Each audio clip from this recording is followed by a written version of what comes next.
Tukang nyinyir kena mental. Namanya Pak Dino. Mencoba nyinyir atas aksi kunjungan kerja Bapak Prabowo ke luar negeri. Langsung dapat balasan menohok. Dihajar habis-habisan. Kena mental, teman-teman. Ini dia videonya, mari kita tonton bersama. Zamannya Pak Dino sehebat apa sih? Kok sekarang menjadi orang yang sok paling kemru gitu loh? Sok paling kemru sendiri sedunia gitu kan. Sebagai sahabat lama Bapak, saya mewakili komunitas hubungan internasional dan banyak rakyat Indonesia menghimbau Presiden Prabowo untuk secara signifikan mengurangi perjalanan ke luar negeri dan tidak menganggap remeh jeritan publik mengenai hal ini. Pak Dino ya, beliau itu kan walaupun cuma 3 bulan jadi Wamenlu, tetap kan mantan pejabat Kemenlu. Menurut saya ada etika di kalangan orang yang pernah menjabat, artinya memberikan kesempatan kepada orang yang saat ini menjabat untuk bekerja, menghormati ya orang yang saat ini menjabat untuk menjalankan tugas yang baik dengan baik tanpa ya membuat komen atau kritik yang tidak pas. Kita lihat misalnya di konteks yang lebih tinggi di negara-negara maju kayak George Bush itu nggak pernah mengkritik Obama secara terbuka, ya. Begitu juga mantan-mantan presiden Amerika terhadap presiden Amerika yang saat ini menjabat. Begitu juga di konteks ke-Indonesiaan misalnya, kayak saya ini sekarang ketua Komisi 3 DPR RI. Yang namanya Pak Bambang Pacul, Pak Herman Heri, Pak Beni, Pak Harman, Pak Trimedia, Panjaitan, setahu saya nggak pernah menyerang saya secara terbuka seperti yang dilakukan oleh Dino, ya. Karena memang mereka menghormati. Saat ini yang menjabat ya Habibur Rahman. Beri kesempatan sesuai masa jabatannya untuk melakukan yang terbaik.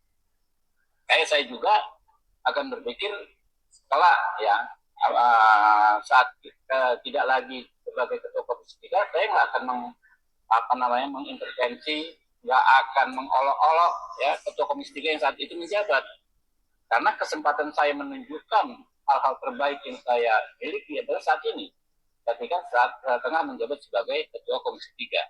Jadi model komunikasi seperti dipertontonkan oleh Pak Dino menurut saya kurang pas. Jangan memancing publik untuk membanding-bandingkan. Kan susah kalau dibanding-bandingkan. Nanti dulu ditanya, zamannya Pak Dino sehebat apa sih? Kok sekarang menjadi orang yang sok paling kemru gitu loh? Sok paling kemru sendiri sedunia gitu kan. Nanti publik akan bertanya seperti itu juga.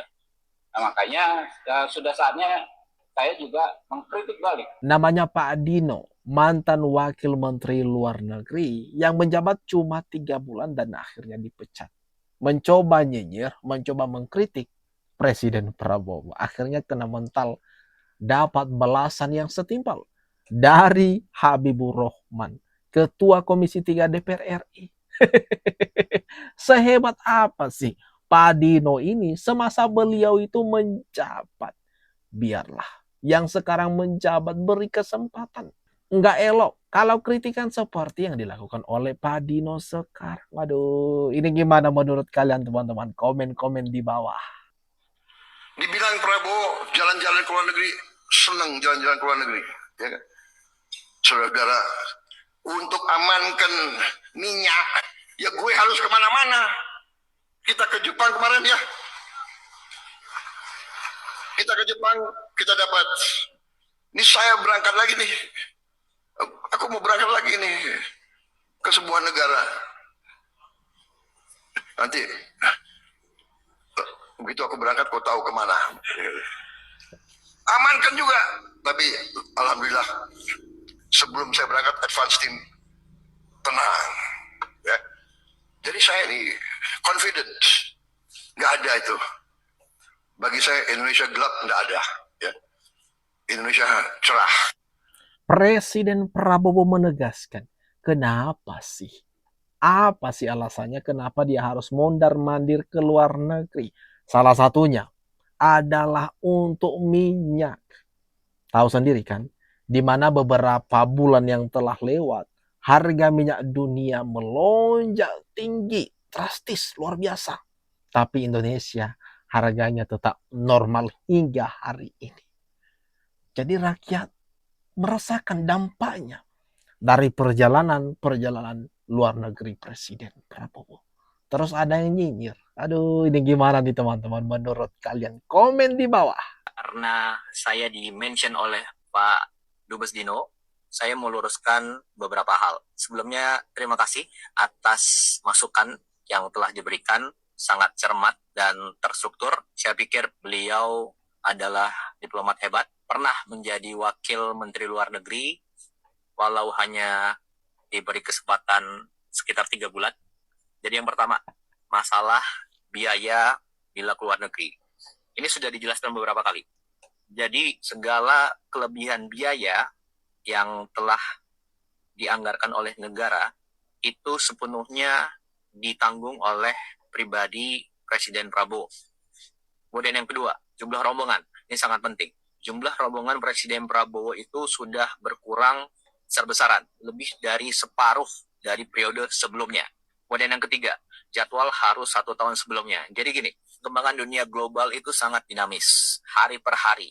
Nah, jadi ada jadwal tahunan dan ada jadwal yang mendesak sesuai kebutuhan dalam negeri dan luar negeri suatu negara. Ya. Kemudian yang keempat, masalah protokoler dan frekuensi keluar negeri dalam 1,5 tahun terakhir. Jadi Presiden Prabowo itu adalah presiden baru yang mulai menjabat saat dunia sedang krisis. Sebelumnya ada konflik di Ukraina, ada di Venezuela, kemudian sekarang ada di Iran dan Timur Tengah, itu terlibat Saudi, Qatar, Bahrain, UAE, dan lain sebagainya. Ya. Jadi setiap pemimpin tentunya harus bangun hubungan yang dekat antar pemimpin dunia.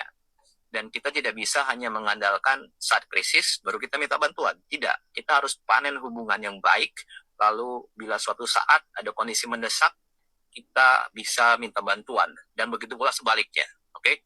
Untuk itu perlu kedekatan pribadi, kedekatan emosional antar pemimpin, baik secara langsung, diliput media, ataupun tertutup.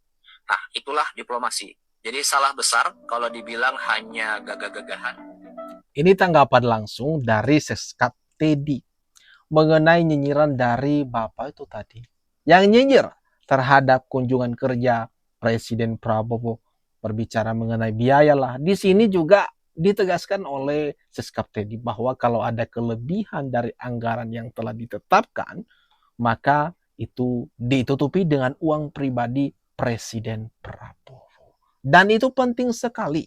Kunjungan kerja daripada Presiden Prabowo. Seperti yang kita dengarkan bersama tadi.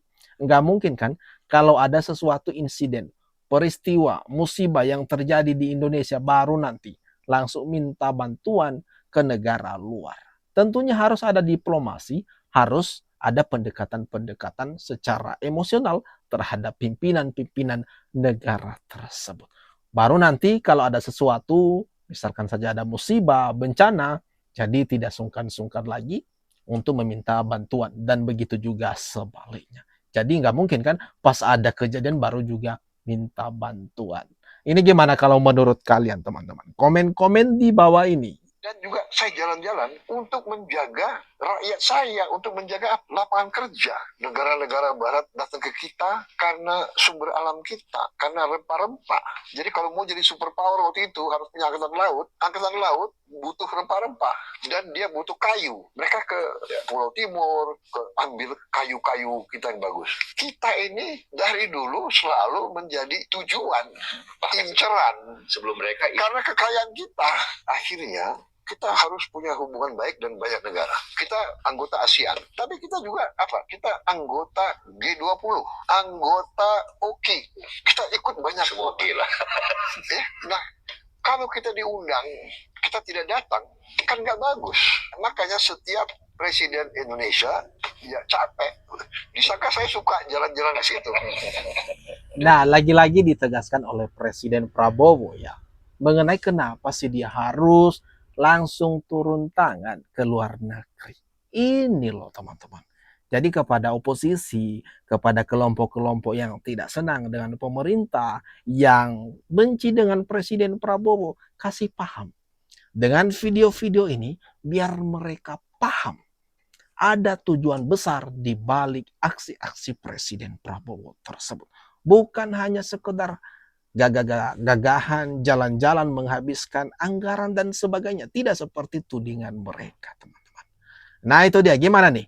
Kalau menurut pendapat kalian, atas apa yang barusan saja kita bahas ini, kita tonton bersama, jangan lupa teman-teman, ramekan kolom komentar yang ada di bawah ini.